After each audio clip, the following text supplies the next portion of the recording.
Là, je comptais les nombres de règlements pour pas tous les nommer, eux autres. Là.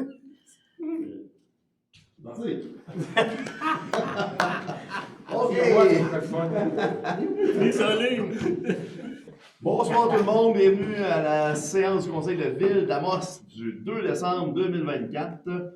On a un superbe ordre du jour. Je vais en faire la proposition, M. le maire, en ajoutant le point 4.14, entente révisée de collaboration pour la revalorisation d'un terrain. Bon, j'avais dit qu'on avait pour 22 minutes, mais là, ça ne marchera plus, mon affaire. On avait le procès verbal du 18. Oui, merci pour l'appui. Séance ordinaire, oui. Est-ce que vous êtes proposé? Excellent. C'est beau, ça. Ouais, période réservée à l'assistance. Est-ce qu'il y a des gens dans l'assistance qui veulent intervenir tout en début de rencontre? J'aimerais, oui. Allons-y, on va y aller tout ça sur votre nom. André Paquin. Ah, super, OK. Bonjour. Bonjour. Vous avez la parole? Oui. Je peux-tu aller au lutrin pour que j'ai quelques feuilles? Vous pouvez aller où vous voulez, il n'y a pas de problème. Ça va bien? Non, pas du tout. On n'est pas méchants de même. Ça me fait plaisir d'avoir des gens qui viennent nous voir. J'ai combien de temps, là? Une Allez, heure, 2 heures? Non, on va aller pour une minute ou deux, là. Oui, puis deux, c'est passé. on connaît très bien le dossier. Ah, oui? Oui. Bon, ben, je fais Oui, on travaille en équipe.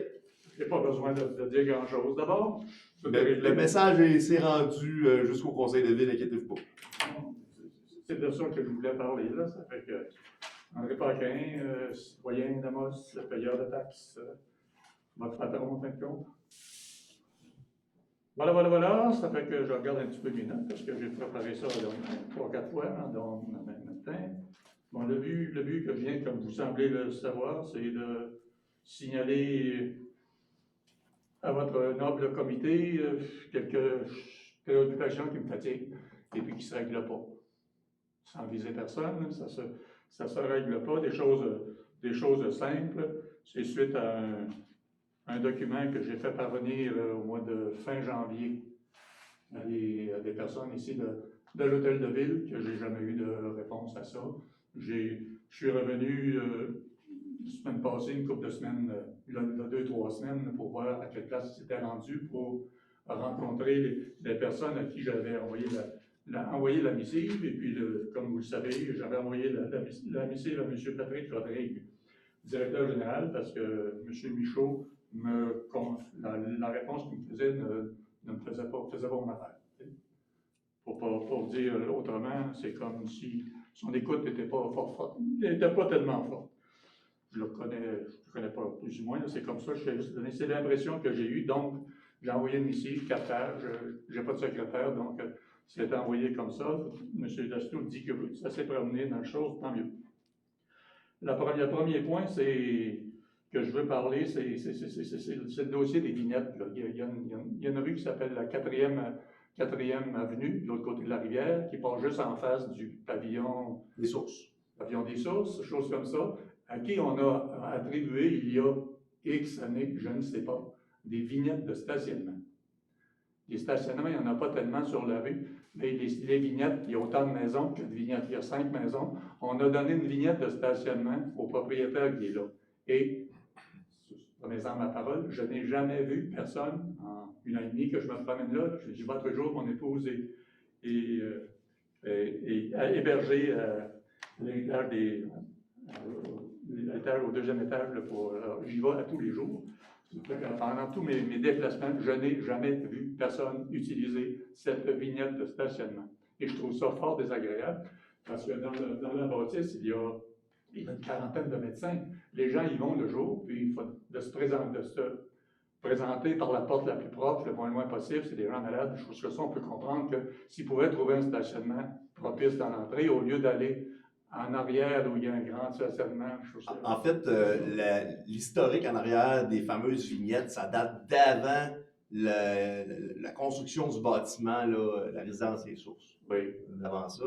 Et la façon que les cases de stationnement étaient délimitées, c'était très serré par rapport aux entrées charretières. Puis souvent, on avait des plaintes comme de quoi que les gens qui étaient dans leur propre stationnement avaient de la difficulté à sortir. Ça, c'est l'histoire. Et là, ça fait 16 ans que je suis au conseil de ville.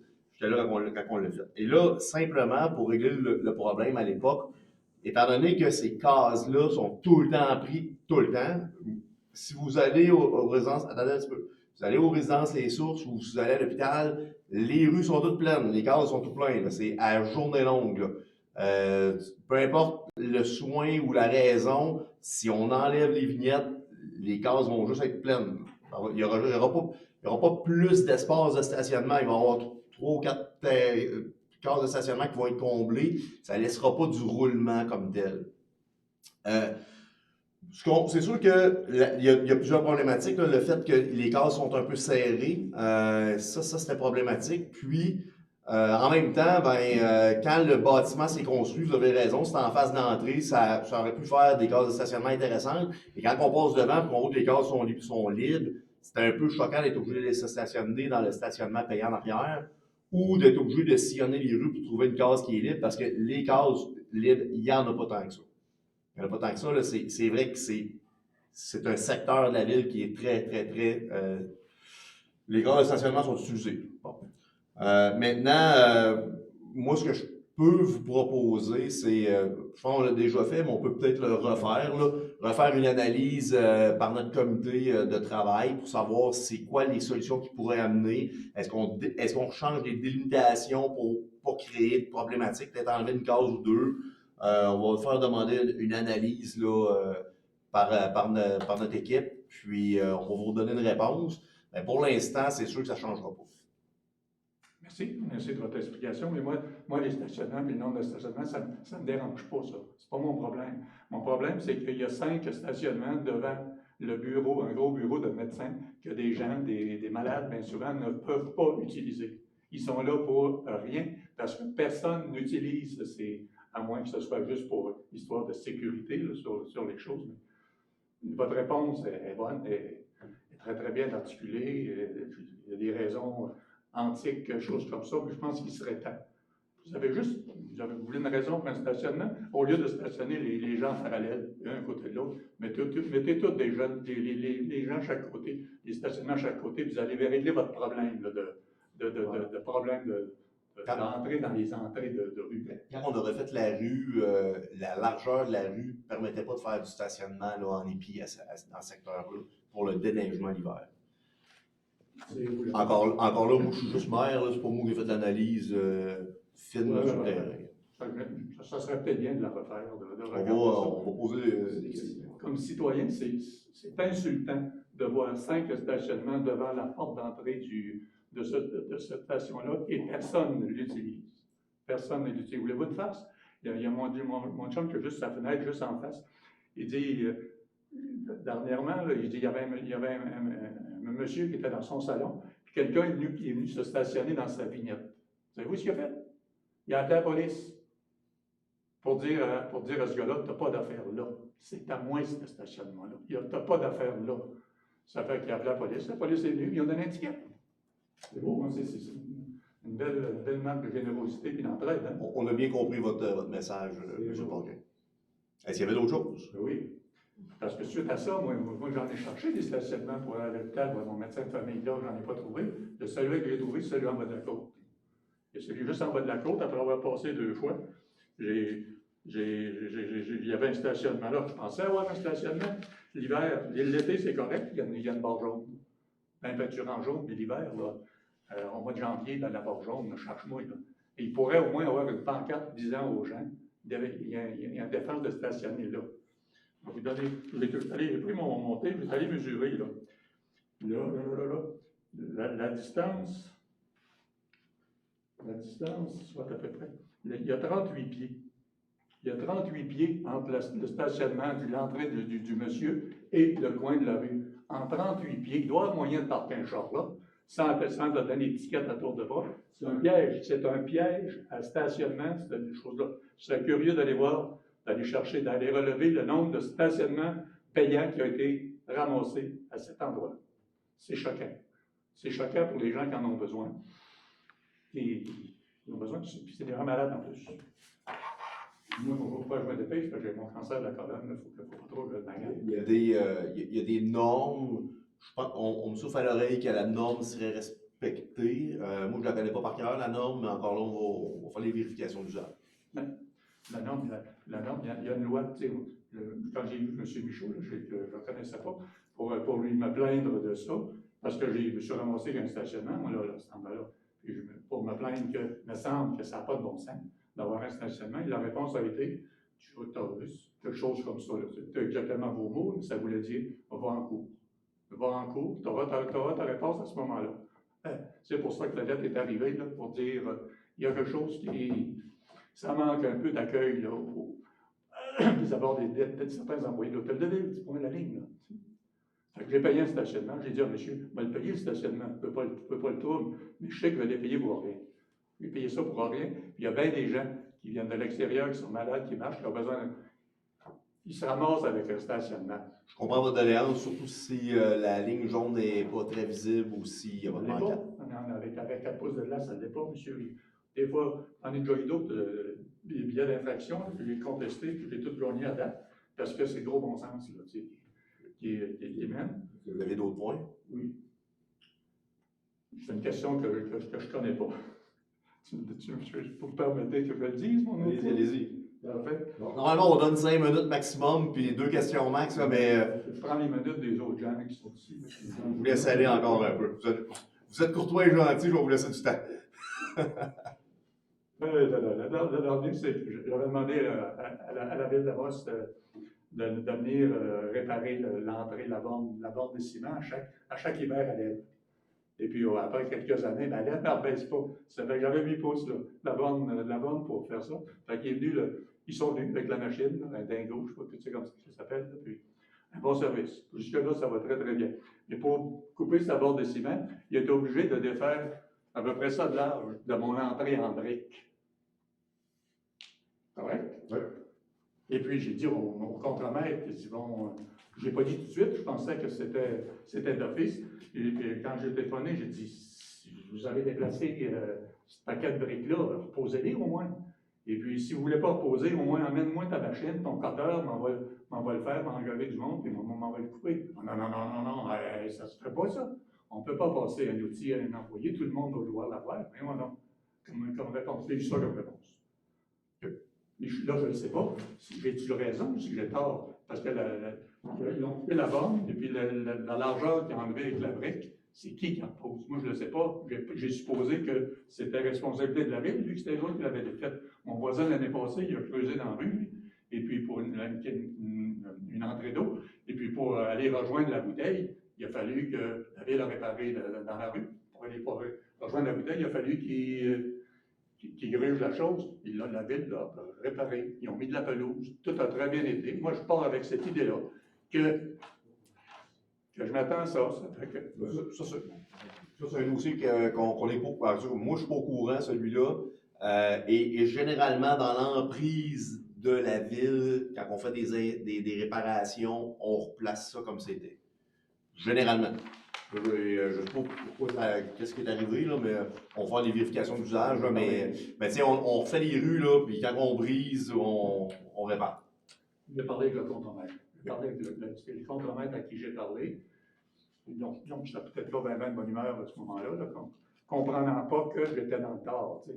Il ne voulait même pas prêter sa machine pour couper les briques, pour un bout là, c'est sûr que c'est sûr que ça dépend aussi si c'est une demande citoyenne ou si c'est une intervention de la ville. Là. Mais là, on a des fois des citoyens qui nous demandent d'y aller avec nos équipements pour agrandir une entrée charretière. Et là, c'est sûr que c'est pas la responsabilité de la ville, si c'est une demande citoyenne. Il y a des nuances, là. Puis, je ne veux pas mettre les pieds dans la bouche, là, mais... Je veux juste dire par rapport aux frais d'équipement, c'est sûr qu'on fait pas ça. On va les frais, tu peux louer une machine. Moi, j'ai loué une machine chez l'occasion. Chez l'occasion, il a parlé au gars qui est là, il dit, c'est-tu moi qui ai fait ou pas? Ils m'ont regardé, ils disent, c'est quoi ton affaire? Comment ça se fait que c'est toi qui es obligé de faire ça? Alors, c'est la ville qui a déplacé ton entrée. Merci beaucoup, M. Desto. Les chers élus, de votre écoute, de votre oreille, et puis je ne viens pas ici pour vous tanner, je viens juste pour vous dire qu'il y a des choses qui se passent dans des places qui... Les vignettes, ça me constitue pas à peu près. Pour prendre des peludes, pour les relaxer, ça ne relaxe pas, ça me met en beau mot. Monsieur Paquin, vous êtes toujours le bienvenu, puis on a pris bonne note de vos 3 doléances. On va avoir une réponse. sans avoir les pieds, ce que vous pensez? Une réponse. Ça ne veut pas dire que vous allez être satisfait de toutes nos réponses, mais on va essayer, on va vous donner une réponse. Enlève pas ces lunettes. Merci. Bonsoir. Bonsoir. Je pense que On peut rester, vous pouvez quitter. si j'interviens, si tu vas me permettre. Oui, il n'y a aucun problème. Alors, on est rendu au point 4, administration générale. On a une seule dérogation mineure, M. Deshaies. Oui, ce ne sera pas trop long ce soir, Monsieur le maire. C'est une dérogation mineure pour l'entreprise 9461 4708 Québec. C'est pour l'immeuble 1051 rue 111. C'est Poirier Mazda, dont il est question ici. Donc, les propriétaires désirent que 8 containers soient autorisés comme mode d'entreposage sur la propriété et qu'ils soient en partie visibles de la route et non correctement dissimulés. Ce qu'il faut savoir, c'est qu'en vertu du règlement de zonage, pour la grandeur de superficie de terrain dont ils ont, le maximum de containers possible serait de 4. Et les containers remorques doivent être implantés à l'arrière du bâtiment de manière à ne pas être visibles de la route du chemin ou être correctement dissimulés avec une haie dense de conifères, un talus, une clôture opaque d'une hauteur minimale de 2,4 mètres. Donc, considérant que la superficie totale du terrain est de 8420 m², c'est un grand terrain. Les containers sont déjà à l'arrière du bâtiment. Et malheureusement, de par l'angle, ils ne peuvent pas être complètement dissimulés de la route. Donc, ce que je vais proposer, c'est d'accorder la demande des dérogations mineures au règlement de zonage produite par Mme Francine Rivard, ayant pour objet de fixer le nombre total de containers à 8 sur la propriété et permettre qu'ils soient en partie visibles de la route et non correctement ainsi dissimulés, à savoir s'ils sont peints de la même couleur que le bâtiment principal et qu'ils demeurent à l'arrière. Je vais appuyer. Merci beaucoup. En 4.2, c'est le dépôt d'un certificat d'enregistrement. Madame la greffière Michaud. Absolument. Je dépose un certificat d'enregistrement pour les personnes habiles à voter pour le règlement numéro VA 1303 qui décrète des travaux pour la construction d'un entrepôt regroupé et l'emprunt nécessaire au paiement des coûts qui y sont rattachés. Hey, c'est votre premier dépôt. Mon deuxième. Oh. On fera pas ça toutes les fois. Là. En 4.3, c'est une demande d'aide financière, M. Bédard. Oui, considérant que le règlement sur les conditions pour exercer au sein d'un service de sécurité d'incendie municipal prévoit les exigences de formation pour les pompiers volontaires et à temps partiel afin d'assurer une qualification professionnelle minimale, ce règlement s'inscrit dans une volonté de garantir aux municipalités la formation d'équipes de pompiers possédant les compétences et les habiletés nécessaires pour intervenir efficacement en situation d'urgence. En 2023, le gouvernement du Québec a établi un programme d'aide financière pour la formation des pompiers et pompières.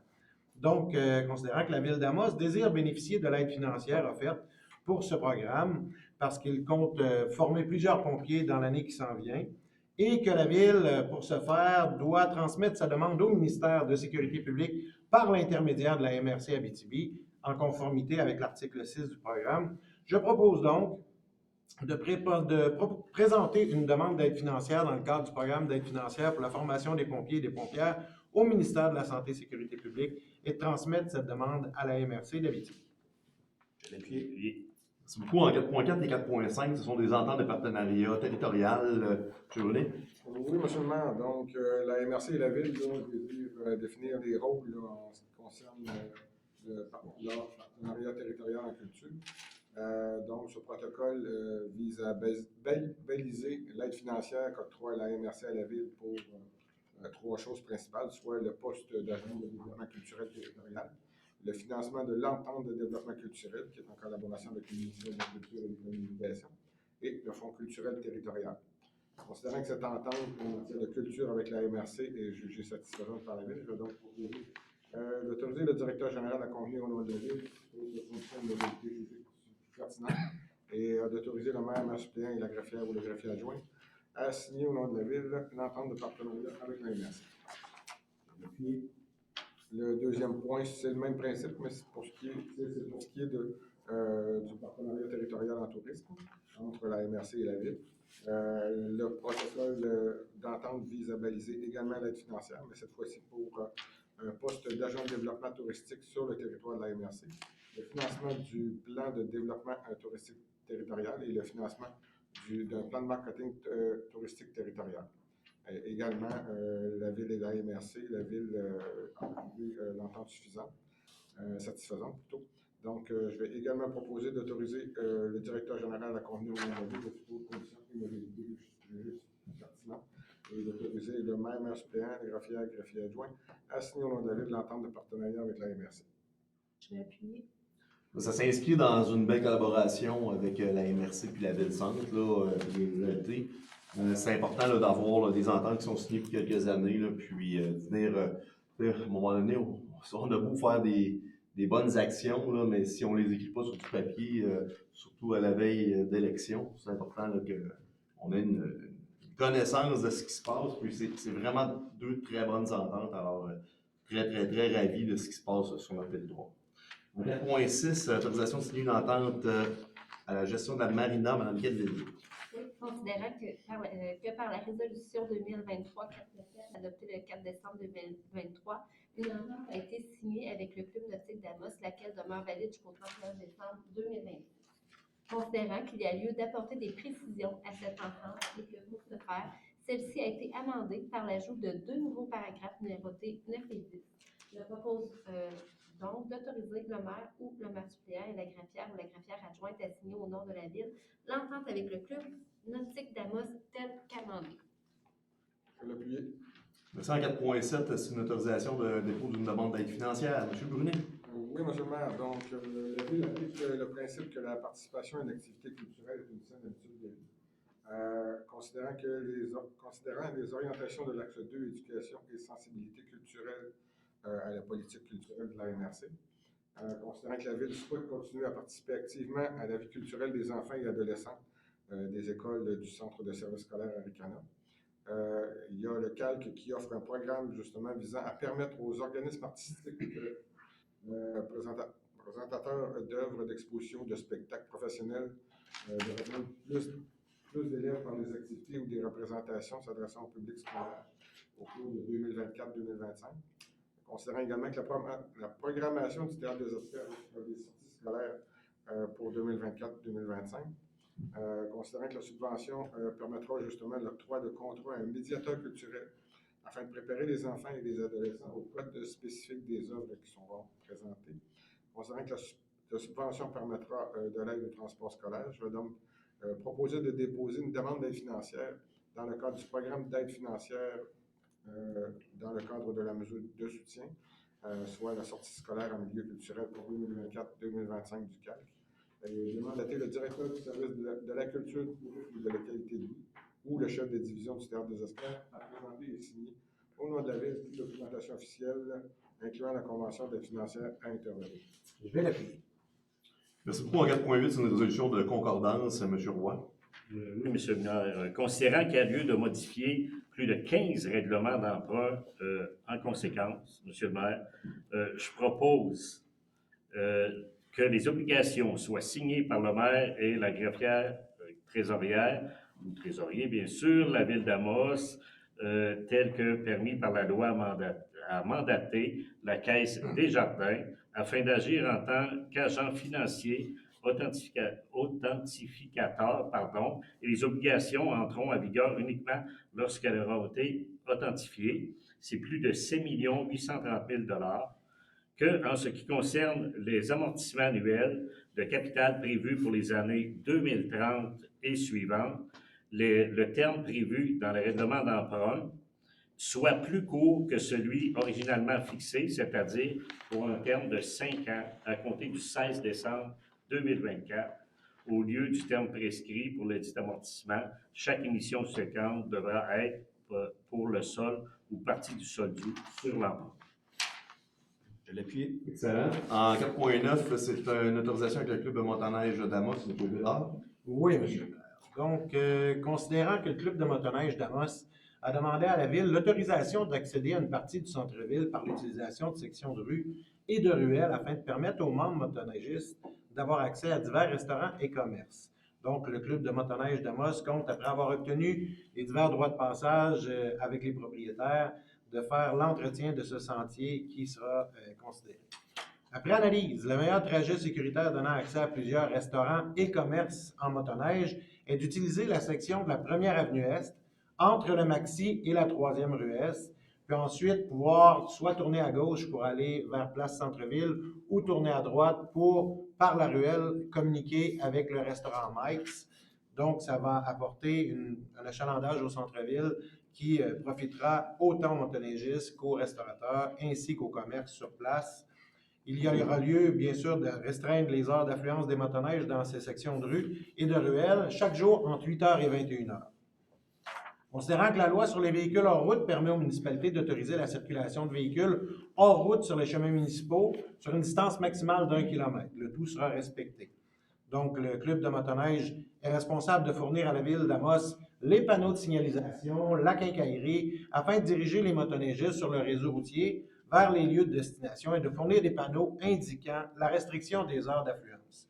Je propose donc d'accorder aux membres du club de motoneige d'Amos le droit de circuler sur la section de la 1e avenue Est entre le Maxi et la 3e rue Est et de décréter que cette autorisation n'est valable aussi que pour une durée d'1 an, à compter de laquelle la signalisation requise sera mise en place et que le directeur général a le pouvoir de renouveler cette autorisation pour une période jugée à propos après consultation des gestionnaires du service de l'urbanisme. L'appuyer. Merci, on a plusieurs engagements. 4-10, c'est un nouveau capitaine, Mme Gendil. Oui, considérant que le poste de capitaine est devenu vacant suite à un départ volontaire, que le service des ressources humaines a procédé à un affichage interne en date du 24 octobre 2024, qu'à la suite de cet affichage interne, 2 candidatures ont été reçues. Le comité de sélection a analysé les candidatures reçues en rapport aux exigences requises pour occuper ce poste. Considérant que le comité de sélection a reçu un seul candidat dans le cadre du processus de sélection, considérant qu'à la suite de cet exercice de recrutement, les membres du comité de sélection recommandent au conseil de nommer M. Brian Wessel à titre de capitaine.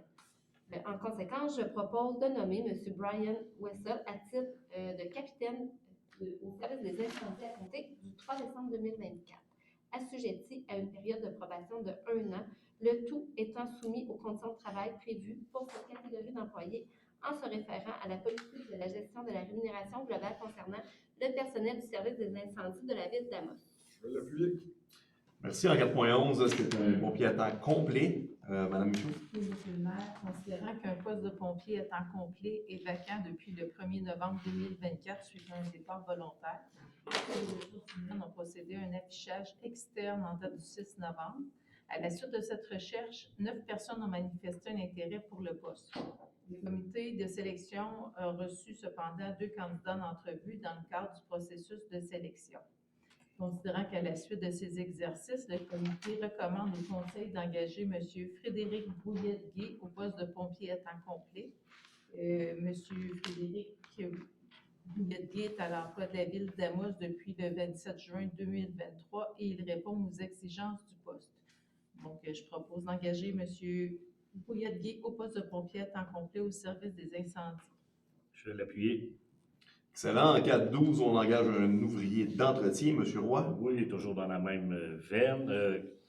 En conséquence, M. le maire, je propose d'engager M. Pascal Vézina au poste d'ouvrier d'entretien au service des immobilisations et de l'environnement à compter du 3 décembre 2024, le tout conformément aux dispositions de la convention collective présentement en vigueur liant la ville et le syndicat, bien sûr, CSFP, local 1322, concernant le salarié régulier à temps complet, incluant les paramètres du programme de redactivité salariale. Je vais l'appuyer.